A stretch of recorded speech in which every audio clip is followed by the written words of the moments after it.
I'm Judy Shaw for NYSE Floor Talk. Joining me today is Maria Bartiromo. Maria is the anchor and global markets editor at Fox Business.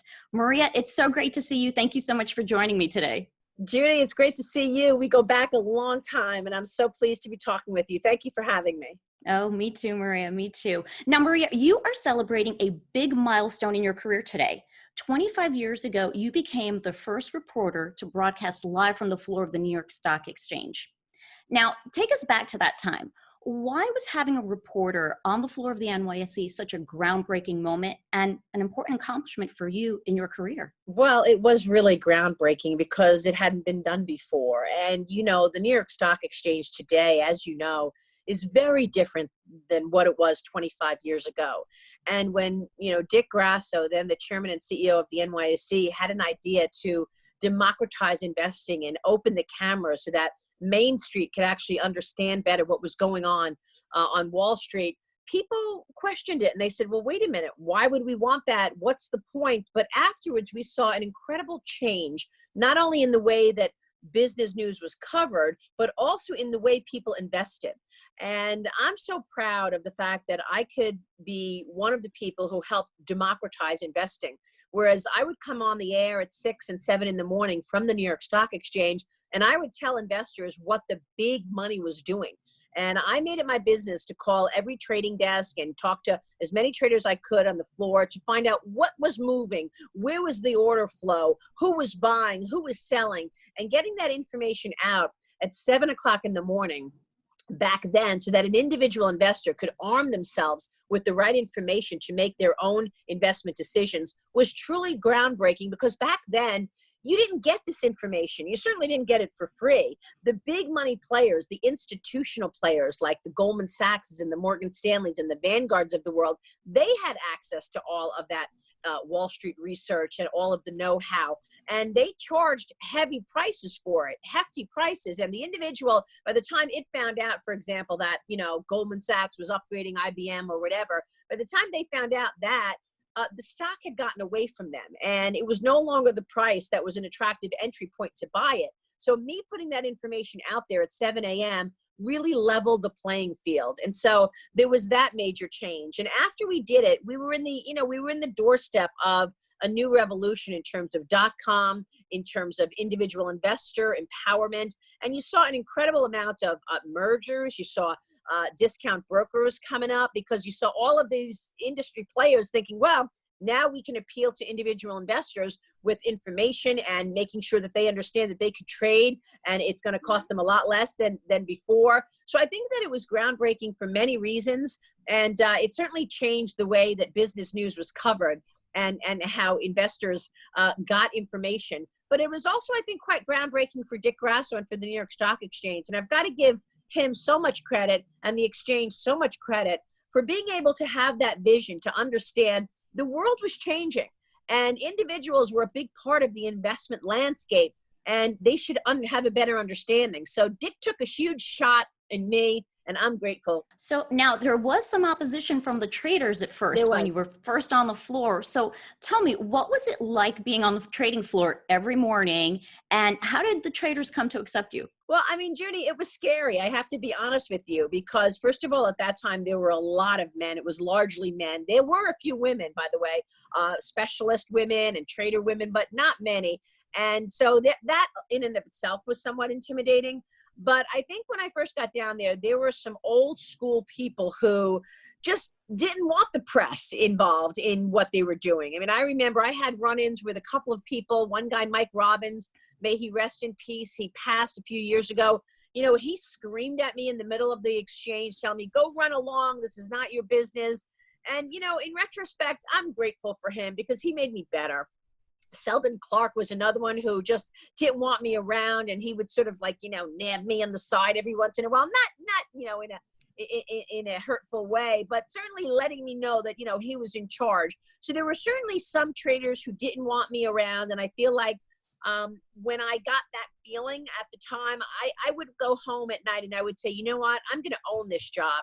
I'm going to make sure I know every last thing about every last stock, about every way to trade, so that these guys can't have anything on me. I don't want them saying, I don't know what I'm talking about. I'm going to own it. So all of the, the pushback that I got made me so much better. And I also want to say that there was a lot of people, and I had a lot of camaraderie on the floor of the New York Stock Exchange. There were so many people who wanted me there, who understood what we were doing, and really helped me with information. George, the former specialist of General Electric, took me under his wing. GE was the parent of CNBC. So, he felt like we were family in some way. So he explained so much to me about the order flow. So many traders would say to me, hey, this is hot. This is what we're looking at. So there was a lot of support for me. So I don't want to misspeak, but there was definitely corners and pockets of the floor who didn't want me there at all. And I had to make sure that I knew my stuff so that I could go head to head with them. Now, Maria, tell me about some of your most memorable moments reporting from the floor. Well, first of all, at that time, Dick Grasso wanted to make every opening bell an event. I mean, he had celebrities, politicos. One day he had a cow on the floor of the New York Stock Exchange. I mean, he really went above and beyond in terms of making the opening bell an event that people wanted to watch. What's hot today? Who's going public today? And I remember he used to get on planes for a day, go to Italy for a day, go to Asia for 2 days to try to get these companies to come and list on the New York Stock Exchange. He worked hard for the world to see and to understand what the New York Stock Exchange was doing. So that in and of itself was so memorable for me. Every single opening bell was an event. I also got to meet so many people. Obviously, one of the most important days of my life was September 11th.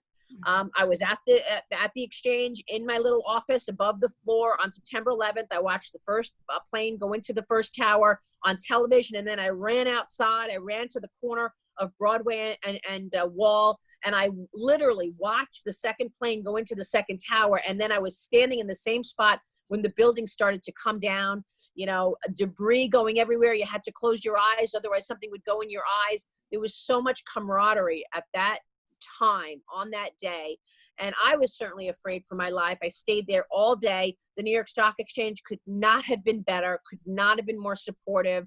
I met with Dick at the end of the day to talk about what would happen next. And then the second most memorable day, of course, for me was September 17th, when the New York Stock Exchange reopened on that following Monday after that fateful Tuesday of September 11th. And I'll never forget the strength that I felt on that morning, because we were all sort of shell-shocked. We were in mourning. We had lost our family. We had lost our friends to this horrible situation, this horrible attack.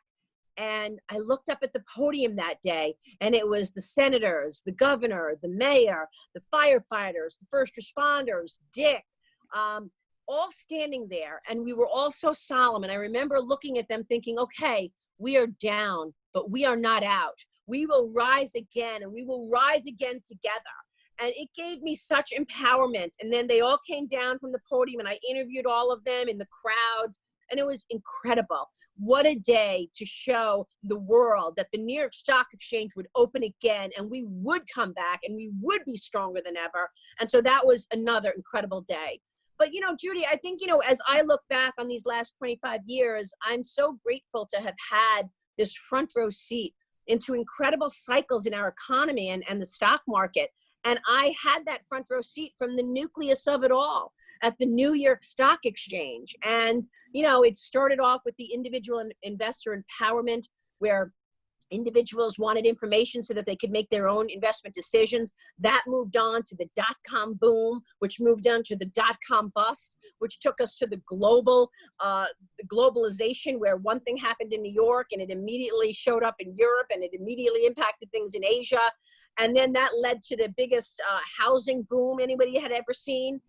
Why were housing prices up 40% year over year in Phoenix in the year 2006? I don't know, just because they were. The same with why were dot-com stocks on fire in the year 1999? I don't know, until they weren't. And so there was this euphoric moment in time until the housing bust. That led to the worst, financial crisis in a generation, which led to the election of Barack Obama, which led to a slow economic recovery, which led to the election of Donald Trump. all of these incredible moments I was able to cover and be right there, front row seat, interviewing all of the players involved. So congratulations again, 25 Thank you. years, amazing milestone. And thanks so much for joining me on NYSE Floor Talk. Judy, thank you for having me. I will always cherish our friendship. Thank you.